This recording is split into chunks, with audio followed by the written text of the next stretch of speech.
Welcome back. It is Frankie Boyer. This is Biz Talk Radio, and joining us now is Vicky Caputo, and her new book is out. It's called Trust Me, Through the Eyes of a Survivor. And it is a book filled with raw emotions. It is a book about a number of Vicky's personal experiences and anecdotes. It's about mental health in general. And Vicky, welcome to the program. And more importantly, thank you for writing such a open, honest book about suicide, about life, about mental illness.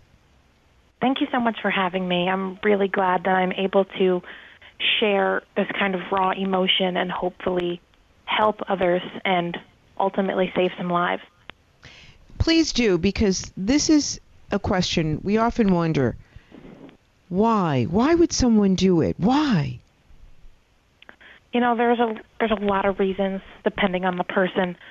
I mean, for me, when I unfortunately attempted suicide myself, it was because I couldn't live with the kind of mentality I was going through.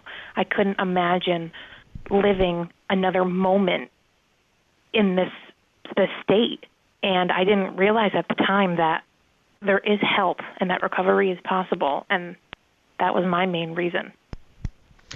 So go back to your early years, and for people that think young kids are not suffering, boy, Vicky's story should really be a real light bulb for all of us. And go back and share with us a little bit about what led to some of the things that have happened in your early days, Vicky, please. Absolutely. This all started, I was in the 7th grade. I was in middle school. I did not know what was really going on. I knew that I went through a lot of bullying and, a lot of self-esteem issues, and that's somewhat normal, unfortunately, in today's society. However, there was a lot more going on inside of me than I realized, and it took a lot of help for me to finally realize that. However, the bullying and the self-hatred that I had for myself, and a lot of the emotions I was feeling of loneliness and worthlessness and emptiness, it wasn't something that I could handle on my own. And I realized that I wasn't able to handle it, after January of 2013 when I tried to take my own life. How old were you? I was 18. Mm-hmm. I was a senior in high school. Well, thank goodness you're with us today. Yes, I constantly wonder, why didn't it work? And this has to be the reason for me to help people and share my story. Oh, I'm sure of it. People know that they're not alone. I'm sure of it. Were family and friends shocked when they found out about your story? Most people were. I mean, my parents, close family members, they knew that I was going through some things, and they knew that I definitely needed help. I don't know if anyone realized to the extreme that I was, going over the deep end, quote unquote. For anyone else, people were definitely surprised by. I'm sure. Most people are. Yeah. For anyone out there that is suffering from depression, that is suffering with this kind of pain, what do you suggest? What do you want people to do? First of all, I want them to pick up your book because they'll be able to relate, which is called Trust Me, Through the Eyes of a Survivor. Absolutely. The first step is acknowledging that you are not alone and acknowledging that help is possible. And I think that you get both of those perspectives from my book. And I think that that's really important to realize, because once you know that help is out there and other people are going to get you through this, it becomes easier because you don't feel as alone. You don't feel like you're stuck in this world that you hate. You could see that there's a light at the end of the tunnel. That's the key. You have been doing this, speaking, the book. How old are you now? I'm 23. 23.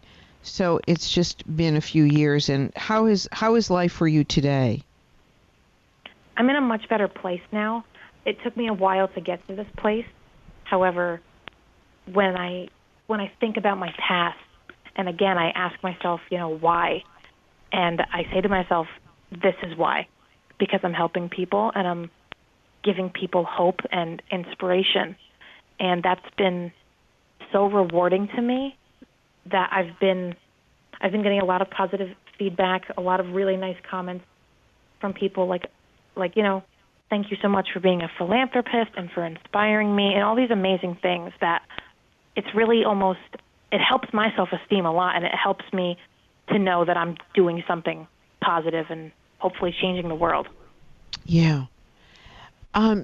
There's so many questions I have for you, and if you don't mind just sharing a little bit, could someone have reached out to you at that moment to have changed the outcome? You're lucky your suicide did not work, but could someone have intervened? Looking back on it now, I think someone could have. I do not know how they could have, but I like to go with the saying that suicide is a permanent solution to a temporary problem. So whatever I was thinking or feeling in that moment, someone might have been able to step in and do something. But again, I don't think anyone knew to do that, and I don't even know what they could have said. But I like to always think that there is a way out of it.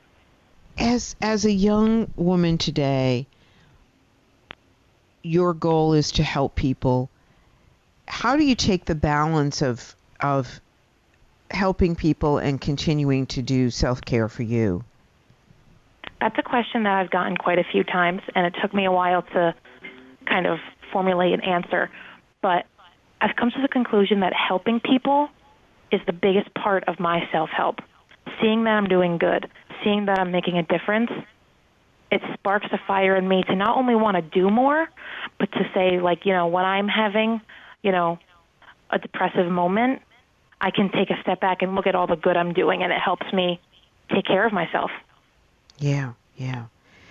I think that when we hear about bullying and we hear about difficult times that kids have, and I can't imagine what it's like in this day and age with social media. I mean, just can't even imagine. So yeah. I'm so grateful that you came on, that you are with us today, and that you are sharing your story. And thank goodness, would you do me a favor and come back and talk more about this important subject? Trust Absolutely. me, through the eyes of a survivor. And Vicki, what's the best website? The most common one is Amazon. However, any major book retailer website will have it available as well. Yeah, thank you so much. We will be back in just a moment. This is Frankie Boyer. Stay tuned. Biz Talk Radio.